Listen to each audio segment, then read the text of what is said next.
Charlie McDaid arrived in Derry July 10, 1940. But this isn't your life story, it's just a few of Mommy's, Tessa's, Joanne's and my favourite memories. Nuggets of insight, wisdom and laughter that we still remember and talk about years and years after. Charlie McDaid, never late, always on time. To be tardy for an appointment was classified a crime, doing whatever it takes to maintain punctuality, which in reality and actuality was up to and including telling fibs to the Royal Ulster Constabulary. Bomb alert on the bridge. Traffic tailed back. Charlie had waited long enough, about to be late. He's not having that. Cuts out of the line, drives up the inside for a mile and a half. Some young copper astounded. "Here, mister, are you having a laugh?" "Excuse me, I work at the local hospital, the psychiatric one. I'm afraid one of our patients has escaped and he's gone on the run, son. We've had a phone call to say he's been spotted this way, so if you let me through, I'll catch him up and hopefully have him readmitted later today." Cop looks around, doesn't know what to say. His superior steps in. "What are you doing, Sergeant? Let this gentleman through without delay." Charlie McDaid. Derry has no prouder son. He is this city through and through, one generation removed from Buncrana, so a touch of Donegal too, but Derry, this maiden city, in his arms he'll forever hold her. Charlie loves this town, much more than that piano guy Phil Coulter. Charlie's lived it, he's loved it, through bad times and good. Would love to see his town unspoilt by sectarianism, if he could. Maybe that's why. I wonder, could it be, is that the reason he decided to become a referee? Enforcing equality, promoting fairness, leading by example, whether players had names like Martin McGuinness or even Gregory Campbell. In the Northwest Football Leagues, one thing all players could agree, there was no uncertainty when it came to the referee, Charlie McDaid. He tolerated no bad language, no back chat, zero cursing. They'd say, "Is this the rest got the background in nursing?"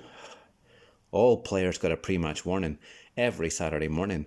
"If you want to F or blind, whinge, garn or moan, do it now. This is your last chance before we dance. Because do it on the pitch, fella, you're getting an early yellow. Do it again, you'll wish you'd stayed in bed, because it's a second yellow followed by a red." Everybody knew the score. There was never any question, never any doubt, because Charlie McDaid did it consistently, week in and week out. Actor, storyteller, nurse, yarn spinner, husband, son, dad, granda, uncle, brother, footballer, raconteur, entrepreneur, bon viveur. You and Mommy instilled in us, your own kids, a love of the arts. You spun yarns and told stories that will stick with us forever, of Drumnachilly Devils, Grand Days for Cut and Turf and the immortal Rinder Cellar. The three of us so grateful you always took us on trips to see shows, musical, plays, ceilidhs, Irish theatre, drama and of course the phenomenal pantos. Too many stories. Too many memories has me grasping for the right words, which should be included and which are too absurd.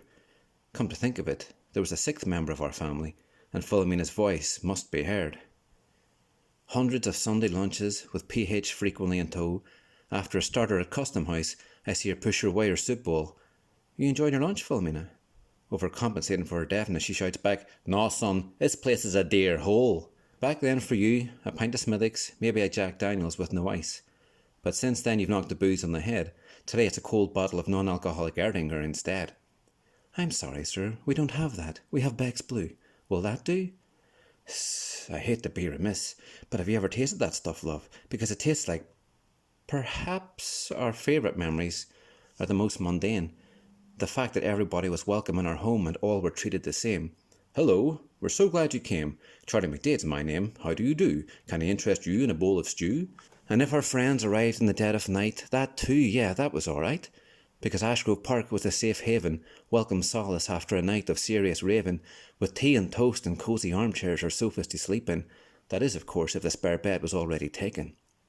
And if people needed to stay till morning, breakfast offered and guaranteed safe passage back to their place of origin. That had a lot to do with Mum too, but she's not 80 yet, not by a long stretch. So we'll finish with a final cheer for Dad. A carer by career and a carer by nature.